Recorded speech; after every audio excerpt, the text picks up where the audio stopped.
Hola compañeros, el día de hoy nos tocó exponer sobre el Escherichia coli enteroagregativa y la enteroagregativa difusa. Primeramente comenzaremos hablando sobre el género Escherichia, en donde posteriormente expondremos sus diferentes géneros y nos enfocaremos en un género específico que es el E. coli. Posterior a eso hablaremos sobre un grupo de bacterias causantes de diferentes diarreas en el ser humano, en donde expondremos sus diferentes mecanismos de virulencia, su fisiopatología y sus rasgos clínicos. Mi grupo está conformado por Yender González, Dana Calvache, Jason Pinchao, Wendy Hernández, Luis Di Sarazo y Jeffrey Enríquez. Bueno, en cuanto a los aspectos microbiológicos del género, decimos que este género se va a caracterizar porque van a ser bacilos gram negativos fermentadores con las mismas características del grupo de las enterobacterias, la cual ya se expusieron en clases anteriores. Decimos que van a ser móviles, la cual van a poseer flagelos perítricos o puede ser inmóviles, son aeróbicos o anaeróbicos facultativos y metabolismo respiratorio y fermentativo. Como podemos observar, como les dije, se van a caracterizar en la parte microscópica por ser bacilos gram negativos, por lo cual se van a teñir de color rosado. En cuanto a su taxonomía, decimos que pertenecen al dominio bacteria, al filo proteobacteria, clase gamma proteobacteria, orden Enterobacterales, familia Enterobacteriaceae y género Escherichia. Que dentro de este género conseguimos 5 especies muy importantes, las cuales son las siguientes. Tenemos la Escherichia coli alberti, la cual está muy relacionada con aves domésticas, producción de infecciones esporídicas. Tenemos Escherichia coli fergusini, la cual puede infectar principalmente la sangre, vesículas y heridas, produciendo así heces diarreicas. Nuevamente decimos que está relacionado a animales de granja. Tenemos Escherichia coli hermani, la cual puede infectar heridas, sangre, produciendo cuadros clínicos como lo son la conjuntiva y la periodontitis. Tenemos Escherichia coli vulneris, la cual puede infectar heridas y está muy relacionada con infecciones por caréteres intravenosos, produciendo manifestaciones clínicas como lo son la osteomielitis, la urosepsis y la meningitis. Y por último tenemos la Escherichia coli, la cual puede producir infecciones intestinales y extraintestinales. Hablando en términos específicos sobre la especie Escherichia coli, decimos que es una bacteria del miembro de la familia de las enterobacterias y forma parte de la microbiota del tracto gastrointestinal de animales, incluyéndonos a nosotros los seres humanos. Se va a caracterizar por ser un bacilo gram negativo no exigente, oxidasa negativo, catalasa positivo, anaeróbico facultativo y cuya temperatura de crecimiento va a ser preferiblemente a los 37 grados centígrados y puede ser comúnmente móvil gracias a sus flagelos perítricos.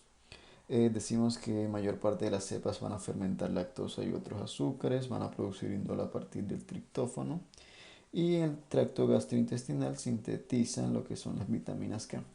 Cabe recordarles que cuando el paciente sufre alguna alteración en su sistema inmunitario puede ocasionar una serie de infecciones, como tenemos en el caso de las personas inmunodeprimidas, como las son las que poseen el VIH, lo cual puede ocasionarles una serie de alteraciones o manifestaciones clínicas, incluyendo estas infecciones. Adquieren virulencia codificadas en plásmidos o en ADN de bacteriófagos. Está asociada a enfermedades diarreicas, como ya les mencioné, especialmente en infantes y en el tracto urinario de mujeres. Puede producir meningitis y sepsis. Nuevamente recordamos su taxonomía. Decimos que pertenece al dominio bacteria, filo proteobacteria, clase gamma proteobacteria, orden enterobacteriales, familia enterobacteriaceae, género Escherichia y especie E. coli. Les mencionaba al comienzo del video que por lo menos 6 grupos o 6 cepas de Escherichia coli pueden ocasionar una enfermedad diarreica aguda, lo cual es un término que ha adoptado la Organización Mundial de la Salud para hacer referencia a este tipo de infecciones.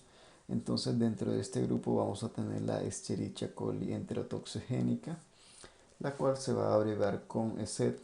Tendremos a la Escherichia coli enteropatógena ESET, tendremos a la Escherichia coli enteromorrágica, tendremos a la Escherichia coli enteroinvasiva con la abreviatura de SEI y por último tendremos a la ESEA, la cual es la Escherichia coli enteroagregativa y la enteroagregativa difusa con la abreviatura de CAD, las cuales a continuación hablaremos de ello. Escherichia coli enteroagregativa, ECEA, se caracteriza por producir una diarrea acuosa con deshidratación, asociada también con diarrea crónica y retraso en el crecimiento de los niños. Esta diarrea suele ser de color verde, presenta moco y puede presentar o no sangre. Y entre los síntomas pues está el vómito, eh, y puede presentarse, puede tener fiebre, mucha fiebre o un poquita fiebre. Eh, el lugar de acción es el intestino y actúa el patrón agregativo de adherencia en las células del epitelio intestinal. Bueno, vamos a ver los aspectos microbiológicos. Eh, Aquí en los aspectos microbiológicos, podemos ver, es un bacilo gram negativo. Tiene fimbrias, tiene flagelos.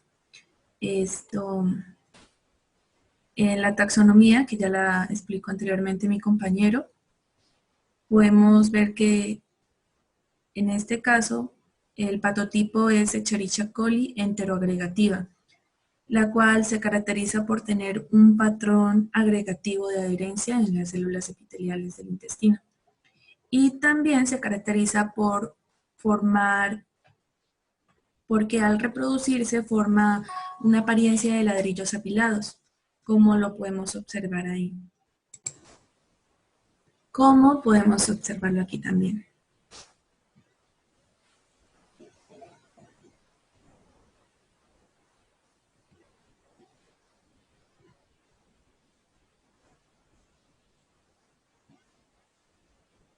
También tenemos los serotipos.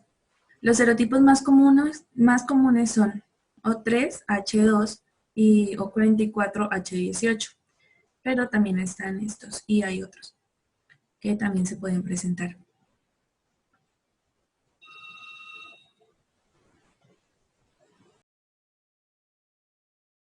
Ahora vamos a hablar sobre la epidemiología.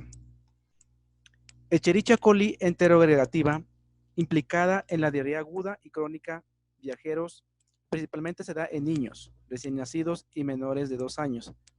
Se adhiere a la mucosa del intestino delgado, forma una biopelícula mucoide e induce los efectos tóxicos a la mucosa, provocando la diarrea. Esta tiene una forma acuosa, pero en algunos casos puede contener sangre o moco.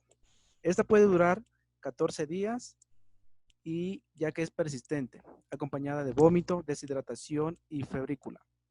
Esta se da principalmente en los países en vía de desarrollo.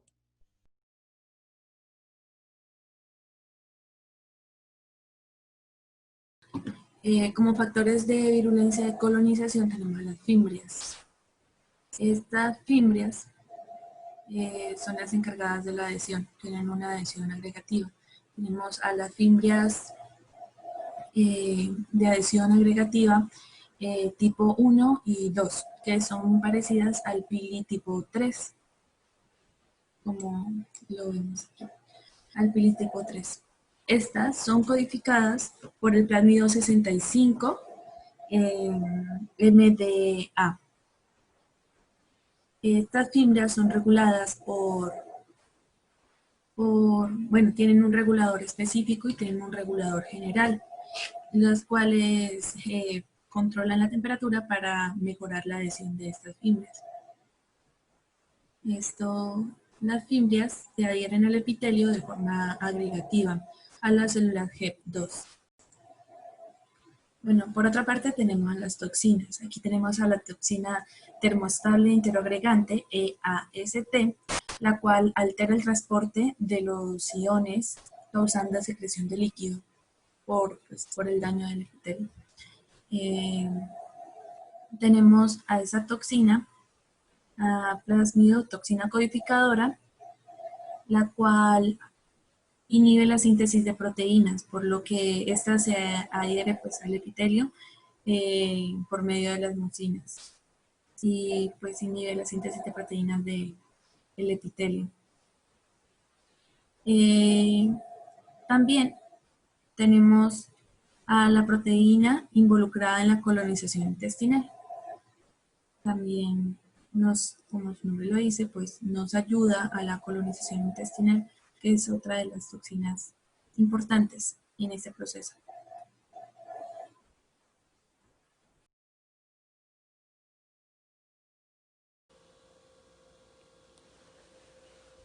Bueno, en cuanto a la fisiopatología del microorganismo, decimos que principalmente la transmisión se da por vía oral, ya sea por el consumo de aguas contaminadas o por el consumo de alimentos contaminados. Entonces, una vez el microorganismo ingresa al cuerpo humano, ella va a afectar principalmente las células del intestino delgado, los cuales son los enterocitos. Cabe recordarles que los enterocitos son las células encargadas de absorber los diferentes nutrientes que el cuerpo necesita. Entonces, ¿qué hace primeramente la bacteria al estar en la superficie de ese enterocito? Pues va a utilizar uno de sus factores de virulencia más destacados, los cuales mi compañera les mencionó anteriormente, el cual es el factor de colonización AAF1. Entonces, ese factor de colonización lo que va a permitir es que la bacteria empiece a aglutinarse una sobre otra. Entonces van a empezar a autoagregarse hasta formar colonias.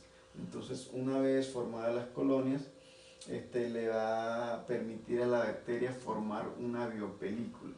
Entonces, esa biopelícula lo que hará es impedir que este enterocito realice su función normal de absorción, produciendo así un síndrome de mala absorción. Entonces, anexo a esto, la bacteria va a producir sus toxinas termoestable, la cual va a tener una función intracelular y va a aumentar los niveles de GMP cíclico, como lo hacen comúnmente otras bacterias, como por ejemplo el Vibrio cholera, el cual utiliza casi este mismo mecanismo para aumentar GMP cíclico y así permitir la liberación de iones. Entonces, al haber esa liberación de iones excesivas, va a producir el aumento de moco, por lo que estas diarreas se van a caracterizar por heces fecales muy mucosas o diarreas mucosas. Entonces, anexo a esto, la bacteria tendrá la capacidad también de degradar o matar a las células utilizando otros factores de virulencia, los cuales a continuación les voy a mencionar. Bueno, entonces como lo dije anteriormente, la bacteria va a utilizar otros mecanismos de virulencia, los cuales tendrán la función de matar o degradar a la célula. Entonces ella puede utilizar el factor de virulencia denominado PIC, el cual va a actuar como una mucinasa en la superficie de esta, degradando el moco y favoreciendo así el sistema de degradación de la bacteria hasta formar su biopelícula. Por otro lado, vamos a tener la acción de otro factor de virulencia, lo cual es el PET, lo cual observamos en la figurita, la bolita morada, el cual tendrá la función a nivel intracelular y va a inhibir la síntesis de polimerización de actina a nivel intracelular, y también tendrá otra función que es la de inhibir, inhibir ciertos genes dentro de la célula, por lo que la célula va a morir o se va a degradar. Entonces, por lo que se va a evidenciar por medio de las heces sanguinolentas en ocasiones, con demasiado moco o diarreas mucosas.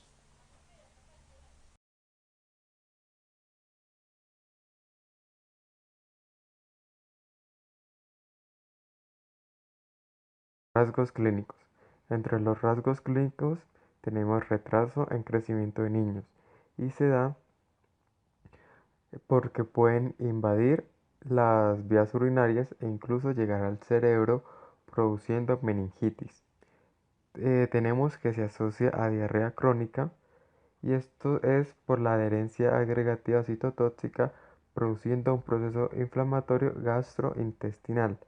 Y por último tenemos la diarrea acuosa, que se da en personas de países en vía de desarrollo y en pacientes infectados por VIH, ya que se adhiere a la mucosa intestinal, coloniza y produce un efecto citotóxico, causando la diarrea acuosa sin fiebre con secreción de moco.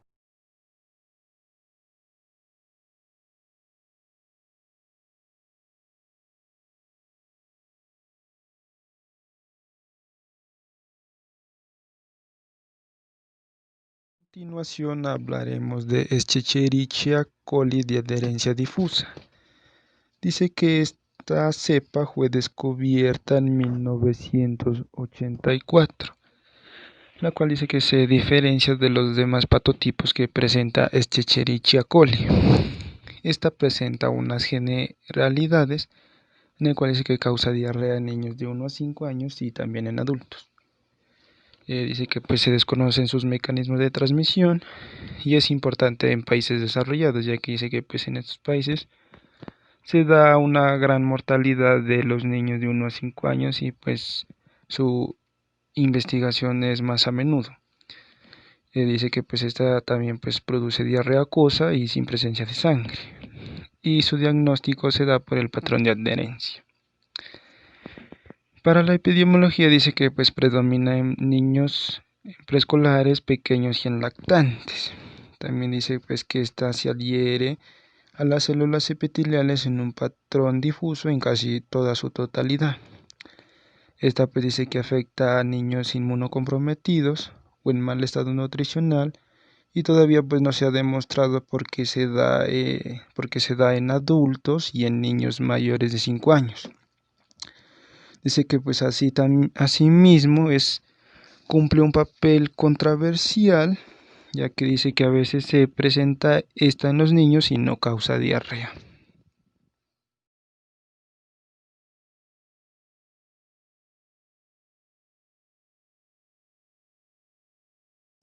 Bueno, ahora vamos a hablar de los factores de virulencia de Escherichia coli de adherencia difusa. Esta bacteria va a tener adherencia mediante adhesinas a la mucosa intestinal, va a formar colonias típicas en formas de ladrillos apilados, la producción de citotoxinas y enterotoxinas que le van a facilitar el desarrollo de una inflamación grave de la mucosa. Vamos a hablar ahora de las adhesinas. Estas cepas de ECAT expresan adhesinas afimbriales abreviadas como AFA y adhesinas fimbriales abreviadas como DR. Estas adhesinas se encuentran en la superficie de la membrana externa de la bacteria, confiriéndole el principal mecanismo de patogenicidad. Se subdividen en dos clases, la típica AFA-DR-ECAT y la típica AFA-DR-ECAT, que tienen como característica la misma organización genética y la unión al factor de aceleración HDAF. La clase típica AFDR está codificada por los genes AFA, DRA, DAA. Todas las adhesinas AFA-DR se van a unir al receptor de aceleración, que este factor de aceleración es una glicoproteína de 70 kilodalton que se encuentra distribuida en todas las células de la sangre, en el epitelio del intestino, en el tracto genitourinario y en las células endoteliales.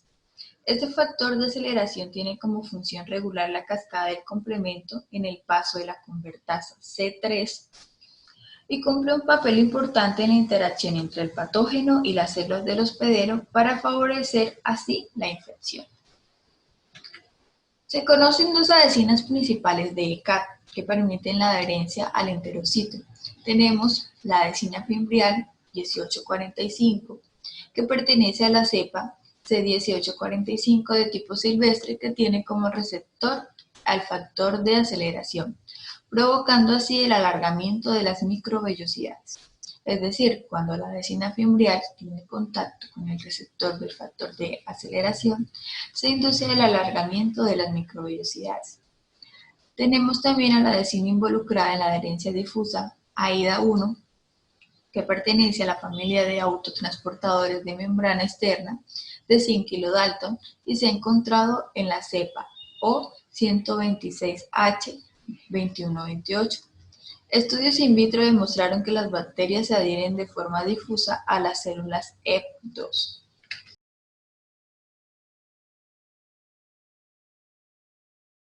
Tenemos aquí un proceso fisiopatológico de la bacteria. Aquí tenemos a nuestra bacteria ECAP, a los receptores, al factor de aceleración o a las CEACANS. Tenemos acá a nuestras adhesinas fimbriales AFA-DR.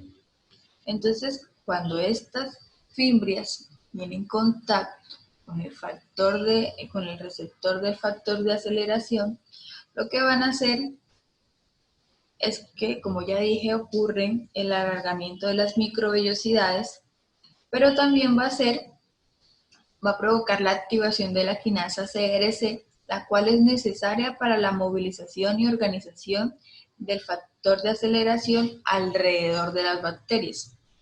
Entonces, la lesión de la membrana celular inducida por la bacteria ocasiona la elongación, daño a las microvellosidades y reordenamiento en las proteínas del citoesqueleto, lo que genera el aumento de la permeabilidad del enterocito, es decir, que comienza a salir el agua. Eso es lo que vemos acá, la salida del agua y de los electrolitos. Luego, la asociación de AFADR se activa la MAP quinasa, que viene a inducir la producción de interleucina 8 con la consecuente migración transepitelial de los polimorfonucleares, así como lo vemos acá. Esto favorece el daño de los enterocitos por la síntesis de citoquinas proinflamatorias como es el factor de necrosis tumoral y la interleucina 1 beta, lo que, como ya dice, provoca el daño celular en los enterocitos.